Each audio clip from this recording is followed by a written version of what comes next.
우리는 자주 우리를 괴롭히는 사람들을 만나게 됩니다.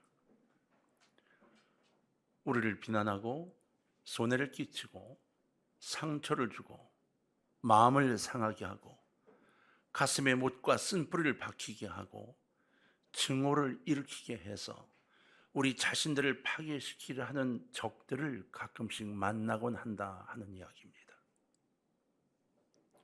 그렇다면 그리스도인다운 삶을 살아가길 원해야 하는 우리는 우리에게 다가와 우리를 그렇게 힘들게 하는 이들을 어떻게 생각하고 어떻게 대해야 하는 걸까요? 우리가 하나님을 만나기 전에, 성령님의 은혜를 입기 전에, 예수님과 성령님을 우리의 심령 속에 모시지 않았을 때 어떻게 해야 되는 건 방법은 잘 알고 있습니다. 장군하면 멍군하는 방식으로 대하면 되죠. 한 대를 맞으면 두 대 때리면 됩니다. 발로 걷어차면 아주 밟아주면 됩니다.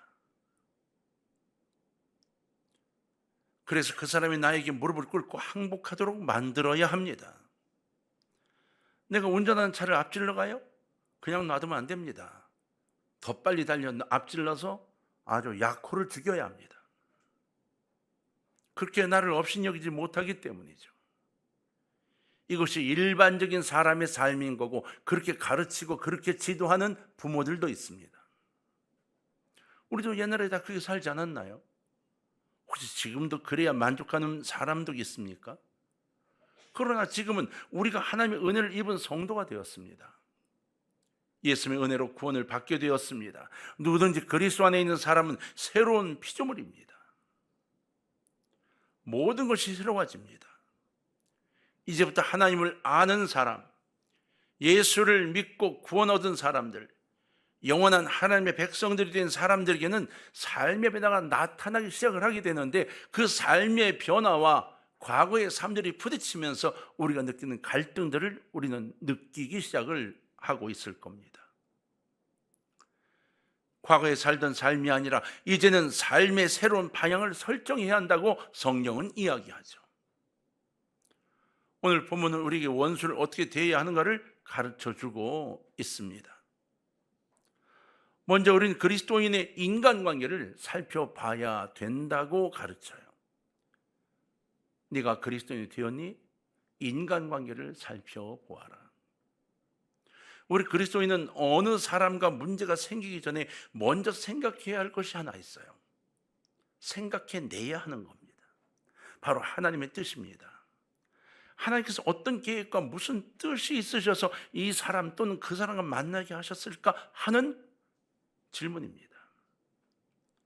이 질문의 배경은 결국 하나님의 뜻이 무엇인지를 모르더라도 하나님의 백성들은 누구를 만나든 간에 인간관계를 하나님의 뜻에 맞는 삶을 살아가도록 이끌어가야 한다는 조건을 이야기하고 있는 거예요. 하나님 뜻인데 무엇인지 내가 몰라도 성경에 기록되어 있는 하나님의 삶의 방식을 찾아가야 한다는 의미를 이야기하는 겁니다. 로마서 12장 18절에서 바울은 로마 교회를 향하여 이렇게 말했죠. 할 수 있거든 너희로서는 모든 사람과 더불어 화목하라. 이건 명령입니다. 여기에 모든 사람과 더불어 화목하라 명령했는데, 모든 사람은 빠짐없는 모든 사람을 말합니다. 내가 만난 그 사람이 누구든지 어떤 종류의 사람이든 간에 가능하면 그 사람과 최대의 노력을 다해 화목해 살아야 한다 하는 명령인 겁니다. 정말 더러운 인간을 만났어라고 한다 할지라도, 내 평생 그런 인간을 만나본 적이 없어 그런 사람을 만나더라도, 정말 침을 베앗고 싶은 사람이라 할지라도, 그래도 내가 그리스도인 하는 주의 명령에 따라 화목하게 지내야 한다는 명령을 따라 노력해야 하고 인간관계를 그렇게 살아가도록 만들어야 한다는 명령이 들어있는 겁니다. 그렇다면 적극적으로 살아가며 화목하게 사는 방법은 대체 뭘까요? 먼저는 나의 마음을 여는 겁니다. 다정한 인사를 나누려고 노력하는 거예요. 시대가 변화하면서 사람이 사람을 무수한 시대가 되어가고 있습니다. 한 아파트에서도 엘리베이터에 함께 있는 것을 두려워하는 세상, 골목길을 걸어가다가 문득 누군가가 이 골목길에 갇히는 걸 느끼는 순간 공포감을 느껴야 하는 세상, 그런 세상이 되어져 가고 있죠. 사람을 사귀는 것도 굉장히 조심스러워졌습니다. 경제적인 것이 우선이 되다 보니까 사람을 통해 받는 상처가 점점 커지고 이것이 두려워지기 시작하는 거죠. 여러분, 오랜 친구로부터 상처를 받아보세요. 경제적인 문제로 속임을 받아보세요. 이 세상이 보기 싫어집니다. 세상에 나가기 싫어집니다. 밖에도 나가고 싶지 않습니다. 사람을 만나는 것도 겁이 납니다. 평생을 친하게 지내왔던 정말 하나밖에 없는 친구라 했던 그 친구가 배반했다고 생각을 해보십시오. 우린 그런 경우를 굉장히 많이 겪습니다. 그것도 그저 돈 몇 푼이 아니라 내 가족이 나 앉아야 할 정도로 힘든 지경으로 만들어 놓고 사라져버린 친구들을 자주 보는 세상이 되고 만 겁니다. 여러분은 어떠십니까? 사람들 때문에 고생을 하는 분들이 많이 있을 건데 상처가 크면 클수록 사람이 더 두려워지게 됩니다. 그리고 우리는 사람을 사귈 때 선택하며 사귀게 되는 세상을 만들어가요. 그저 만나면 반갑습니다 인사하는 게 아니라 이 사람이 앞으로 나를 어떻게 대할 것인가, 나는 이 사람을 어떻게 할 것인가 갈등하게 된다는 거예요. 최소한도 언젠가는 써먹을 수 있는 사람인가를 생각하는 시대가 됐대요. 그래서 괜찮은 사람 같고 위치가 괜찮은 것 같고 직책도 괜찮은 것 같으면 명함이도 하나 받아놓고 이 주머니에 집어넣어놓고 아닌 사람은 슬그머니 명함을 찢어 버리는 그런 세상이 됐다는 거예요. 세상이 우리를 점점 더 영악스럽게 만들어가고 있는 겁니다. 근데 우리는 그것을 지혜로운 것이라고 강조하고 살아가는 사람들이 되어버리고 만 거예요.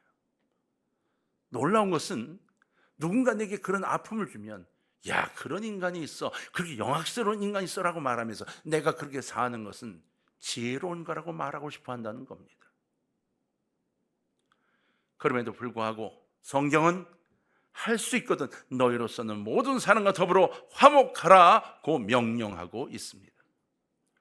누군가로부터 화목이 시작되어야 한다면 그것은 바로 그리스도인이 되어야 하기 때문입니다.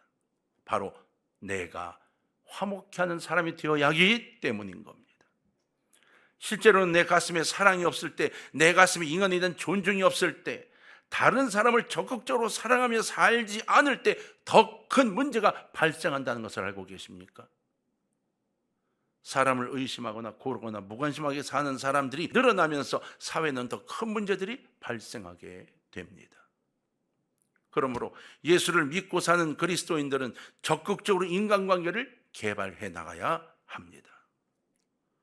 언제 누가 나를 사랑해 줄까? 언제 나를 사랑해 주는 사람을 만날까가 아니라 내가 어떻게 사랑할까? 내가 누구를 사랑할까를 고민하는 손을 내미는 사람, 그 사람이 내가 먼저 되어야 한다고 성경은 말하고 있는 겁니다.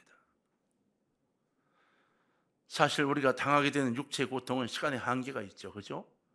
예를 들어 다리가 부러졌다 합시다. 부러진 다리는 이 기부스레스 묶어놓고 얼마 지나고 나면 치료가 됩니다. 육체적인 고통은 시간이 지나면 치료가 되어져 갑니다. 그런데요, 인간관계로 얻게 되는 고통은 이게 쉽게 허물지 않습니다. 사람과 사람 사이에서 얻은 마음의 고통보다 더 큰 고통은 없습니다. 인간관계에 생기는 고통은 어떻게 할 수가 없습니다. 그것이 우리를 너무나 괴롭게 하죠. 한번 삐뚤어지면 고쳐지기가 쉽지 않습니다. 그러므로 미리미리 적극적으로 나서서 좋은 관계를 지속적으로 유지하도록 애쓰는 우리가 되어야 합니다. 한번 상처를 주고 한번 적대 감정이 생기면 그 다음에 정말 고치기가 힘들어지는 거예요. 오해를 했든 간에 그렇지 않았든 간에 이미 내 마음에 상처가 되면 이걸 뒤집어엎기가 쉽지 않다는 겁니다. 사도 바울은 구원받아 신앙적으로 성장하는 사람들에게 평소에 적극적으로 사람들과 화목하게 지내라고 이렇게 이야기를 하고 있는 거예요. 처음부터 적극적인 삶을 살라고 말씀하고 있죠. 여러분, 우리 그리스도인들은 예수님을 통해 받은 화평과 기쁨을 이웃에게 나눠주는, 그래 더불어 화목한 삶을 살아가야 하는 삶의 바로 전파자임을 기억하셔야 합니다. 내가 있는 그 자리가 화목이 시작이 되어야 하고, 아무리 힘들고 불편해도 내가 들어가면 화목한 분위기가 만들어져가는 자리가 되어야 한다는 것이죠. 여러분, 인간관계에 나는 어떤 사람인가 한번 생각해 보십시다. 상처받을까 봐 도망가는 사람인가, 아니면 무관심해지고 싶은 사람인가, 아니면 내 한마디가 이들을 편하게 할 수 있어서 적극적으로 나서 그들을 품으려는 사람인가를 살펴보십시오. 우리는 그리스도인입니다. 원수를 갚아야 한다고요? 성경은 화목하라고 이야기하고 있습니다. 두 번째, 여러분, 그래서 무엇을 해야 할까? 원수 갚아야 한다는 생각을 버려야 합니다. 본문 19절에 내 사랑하는 자들아 너희가 친히 원수를 갚지 말고 하나님이 진노하심에 맡기라. 기록되었으되 원수 갚는 것이 내게 있으니 내가 갚으리라고 주께서 말씀하시니라 기록했습니다. 내가 원수 갚아줄게, 니들은 갚지 마, 이렇게 말씀한다는 거예요. 왜 우리가 갚아서는 안 될까요? 정말 억울해서 자다가 또 벌떡벌떡 일어나는 이 현실을 왜 내가 갚으면 안 될까요? 오히려 사랑하라고 말씀하고 있습니다. 왜 그럴까요? 첫째, 우리는 불완전한 존재이기 때문입니다. 우리가 불완전해요. 여러분, 내가 30의 크기로 맞았다고 합시다. 그러면 나도 30으로 갚아주면 되잖아요. 그러면 정확하게 30으로 갚을 수 있나요? 안 됩니다. 20으로 갚으면 내 느낌에 20밖에 못 갚았다고 오히려 더 기분이 안 좋아질 수 있습니다. 50으로 갚으면 받은 쪽에서 또 20을 갚으려 할 거 아니겠습니까? 사람의 심리가 내가 틀림없이 30을 받았는데 50을 줬습니다. 그래도 내 마음에 20을 더 줬네라고 생각이 들지 않고 아직 덜 줬다고 생각이 든답니다. 그게 우리의 심리 구조라는 거예요. 왜? 내가 옳다고 생각하기 때문입니다. 두 번째, 우리는 유일한 존재이기 때문입니다. 내가 아무리 상황을 잘 판단 안 해도 공정하게 세상을 이끌어가기가 힘이 듭니다. 내가 보는 견해에 대해서는 내가 잘 알죠. 내 견해는 라고 말하죠. 그러나 이것이 올바른 것인지는 모른다는 겁니다. 법원이 있죠. 그래서 법원이 판결을 해줍니다.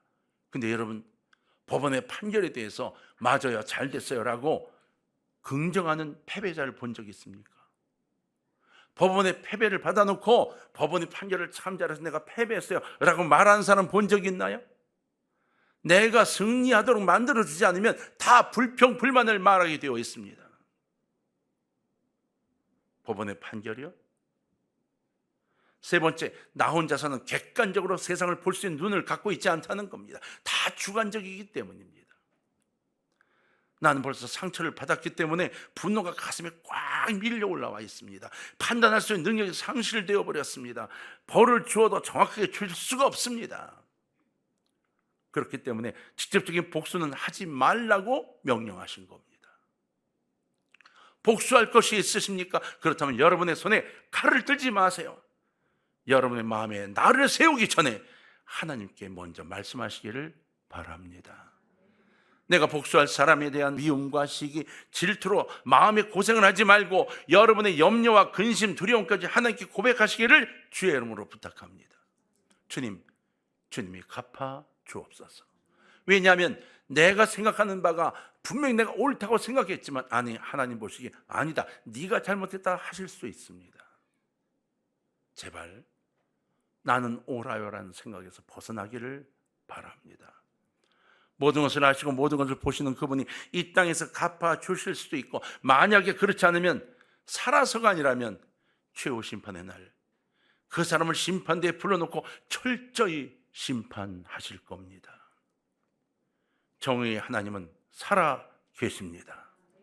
이 땅에서는 불의가 가득하고 정의가 사라져가고 있다고 이야기하고 그렇게 되어가는 것 같습니다. 그러나 하나님의 나라에는 정의만이 있습니다. 그래서 나의 아픔을 하나님께 정확하게 갚아주십니다.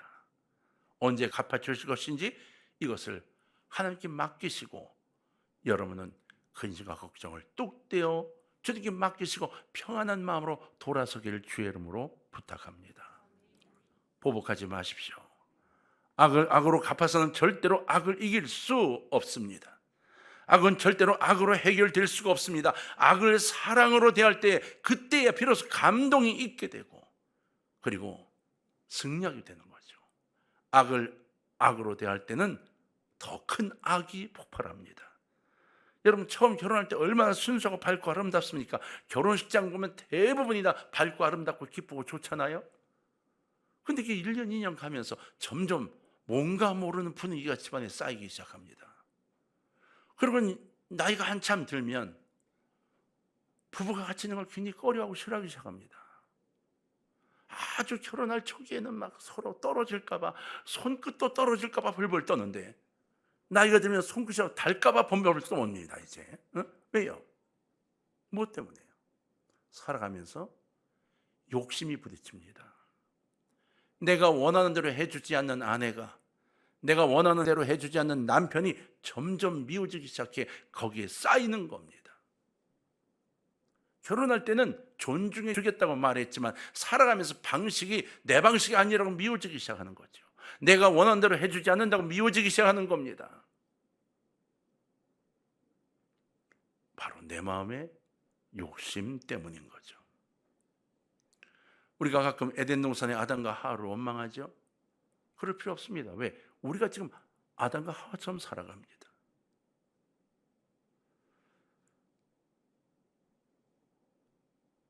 완전한 세계를 하나님 우리에게 주셨습니다.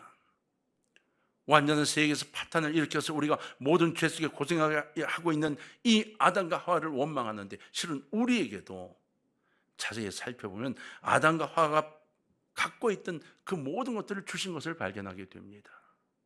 아름다운 가정을 주시죠. 근데 그 가정을 파괴는 누가 합니까? 다른 이들이 합니까? 아닙니다. 우리 스스로가 해갑니다. 우리에게 젊음도 주셨습니다. 아름다움도 주셨습니다. 사랑도 주셨고 사랑에 빠져 그 사람을 일생을 살겠다고 결심을 하게 되기 때문에 결혼합니다.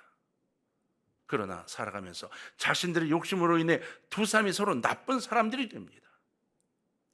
아름다운 그 세계를 망쳐버린 것이 난데 잿더미로 만들어 버린 것이 바로 부부끼리인데 그들은 서로가 서로를 손가락질합니다. 여러분 미리미리 평소에 사랑하고 혹시 어려운 일 생길 때 참을 수 있는 능력, 보복하려는 생각이 아니라 참고 이해하려고 기도하는 그 능력을 키우시기를 주의 이름으로 부탁합니다. 내가 집사람을 바라보면서 참 저러지 않았는데 어떻게 욕심을 부리는지 몰라 라고 할 때 집사람도 저를 향해 변했어 저 인간 라고 말할 수 있다는 것을 기억하셔야 합니다. 사람에게 한계가 있습니다. 용서해주고 싶어도 사랑하고 싶어도 참고 싶어도 한계가 있습니다. 그래서 우린 하나님의 도우심을 구해야만 합니다. 나를 내놓고 주님께 기도하지 않으면 내가 나가서 상대방을 때려눕히는 상상을 시작하게 됩니다. 그리고 폭력이 오가는 상태로 발전하게 되죠. 복수를 내려놓으십시오. 그리고 주님 이 사람을 사랑하게 해달라고 하나님 미워지는 이 사람을 용서하고 사랑할 수 있도록 해달라고 기도하시기를 주의 이름으로 부탁합니다. 원수가 볼 생각을 버렸습니까? 그럼 이제 적극적으로 선을 행해야 합니다. 그리스도인들이 우리의 원수를 이길 수 있는 방법은 한 가지밖에 없습니다. 그 한 가지 방법은 바로 사랑입니다.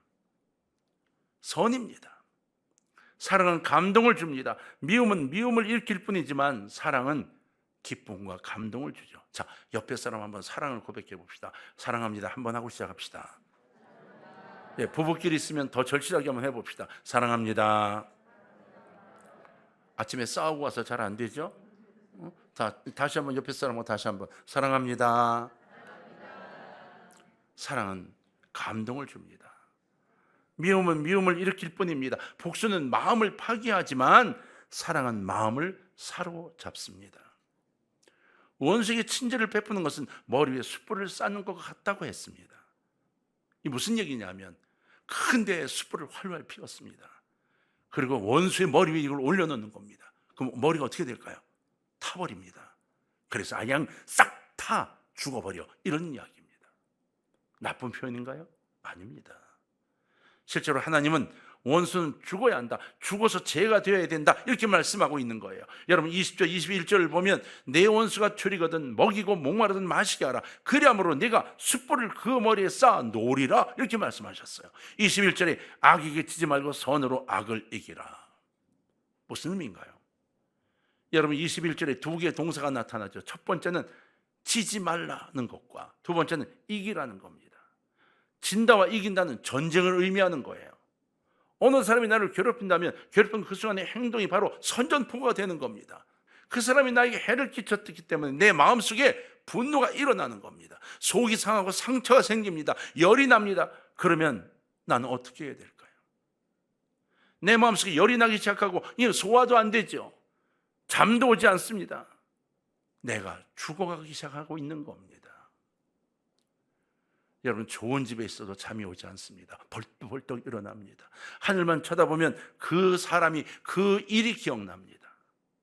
비슷한 사람만 봐도 화가 나고요. 그 일만 스쳐들어도 막 짜증이 나고 분노가 일어납니다. 전쟁에서는 반드시 이겨야 합니다. 내 속이 상하면 마음의 평화가 없고 하는 일이 안 되기 때문에 내 옆에 사람까지도 괴롭게 만들게 됩니다. 이 상태를 그냥 두면 안 됩니다. 그냥 두면 평소에는 괜찮지만 그 사람이 지나가다가 나를 보기만 해도 아니 뒤통수만 봐도 막 모든 일이 다 무너지게 됩니다. 그러므로 원수는 반드시 죽여야 합니다. 그럼 어떻게 죽여야 할까요? 칼로 찌를까요? 욕을 할까요? 뒷담화를 할까요? 아니요. 사랑과 선으로 죽여야 합니다. 바로 용서로 죽여야 한다는 것입니다. 이 일은 전쟁이기 때문에 작전을 세워야 합니다. 그 사람이 좋아하는 것이 무엇인지, 그 사람의 무기는 무엇인지를 철저히 연구해서 공격 작전을 세우는 거예요. 그리고 나에게 함부로 대하지 못하도록 품어주게 만드는 겁니다. 그 사람이 코카콜라를 좋아한다고요? 내게 짜증낼 때 코카콜라를 하나 건네주는 겁니다. 사탕을 좋아한다고요? 네, 사탕을 한 개만이 아니라 한꺼번에 이만큼을 던져주는 겁니다. 적극적으로 사랑과 선을 무기로 싸워서 그 사람을 죽여야 합니다. 악에게 지지 말고 선으로 악을 이기라는 이 말씀을 간직해야 합니다. 악을 악으로 이긴다고요? 절대로 못 이깁니다. 악은 악으로 남습니다. 성도들의 대인관계는 적극적이어야 합니다. 평소에 서로 관계를 잘 수립해서 아예 상처가 되지 않도록 만들어 놓고 복수할 일이 있으면 하나님께 맡기고 저 사람이 선전포가는 그 순간부터 작전을 세워서 어떻게 하면 내가 이 사람을 용서할 수 있을까, 이 사람을 이해하고 품을 수 있을까를 고민해야 합니다. 선의 숯불을 가득 달궈서 그 사람을 태우고 사랑으로 죽이는 여러분 되시기를 주의 이름으로 부탁합니다. 여러분 이 한 가지를 기억하고 오늘 마무리를 좀 합시다. 자, 따라합니다. 모든 것을 주님께 맡기라. 자, 옆에 사람하고 다시 한번 이야기합시다. 모든 것을 주님께 맡기세요. 내 쪽에서 최대의 노력을 다하는데도 상대방이 반응하지 않을 때도 있습니다. 뭐 저런가 해서 할 정도가 있죠. 그래서 18절 이 전반절에는 할 수 있는 대로라고 기록되어 있습니다. 네가 할 수 있는 것만큼 노력하라는 거죠. 그렇게 안 될 수도 있어요. 그 사람이 계속 악을 키워가는 사람일 수도 있습니다. 그래서 너는 네가 할 수 있는 데까지, 네가 할 수 있는 만큼 하라고 기록되어 있습니다. 내가 할 수 있는 최선을 다하되 그 다음에는 주님께 맡기라는 겁니다. 이것이 구원받은 하나님의 백성들, 예수님을 가슴에 모시고 성령님의 도움을 받으면서 하나님의 말씀을 앞세워 사는 하나님의 백성들의 삶의 새로운 모습인 겁니다. 하나님께 주시는 은혜로 적극적으로 사랑하며 살아가시기를 주의 이름으로 부탁합니다. 혹시라도 그동안에 상처받은 것이 있다면 뚝 떼어서 하나님께 맡기시기를 바랍니다. 이 시간 여러분 떠오르는 아픈 추억들이 있나요? 아픈 기억들이 있나요? 미워진 부분들이 있나요? 용서하지 못하는 부분들이 있나요? 이 시간 떼어 묶으십시오. 그리고 주 앞으로 내어놓는 시간 되시기를 주의 이름으로 부탁합니다. 여러분이 내려놓고 주님 이것을 해결해 달라고 기도할 때 주님 약속하심으로 우리에게 말씀하신 것이니 그분이 기쁨으로 받아 주실 것입니다. 그렇게 하실 때 비로소 우리 모두의 가슴에 평화가 오게 되는 겁니다. 그리고 더 적극적으로 선을 도모해서 사랑으로 내 마음의 원수를 반드시 정복함으로 여러분 삶이 풍요롭게 지속되고 주님의 은총이 풍성히 넘치는 삶을 살아가시는 복된 삶이 되시기를 주의 이름으로 축원합니다. 떨림으로 들고 있는 칼을 내려놓으십시오. 가슴속에 묻혀있는 창을 내려놓으십시오. 그리고 넓은 가슴을 열어주시기를 주의 이름으로 부탁합니다. 용서는 모든 것의 시작입니다. 사랑은 모든 것의 끝입니다. 원수를 갚는다고요? 맞습니다. 갚아야 하지만 두 가지 방법으로 갚으셔야 해요. 사랑으로, 그리고 하나님께 맡김으로. 여러분 모두에게 남은 6개월 평안과 승리가 있는 삶이 되길 주의 이름으로 축원합니다.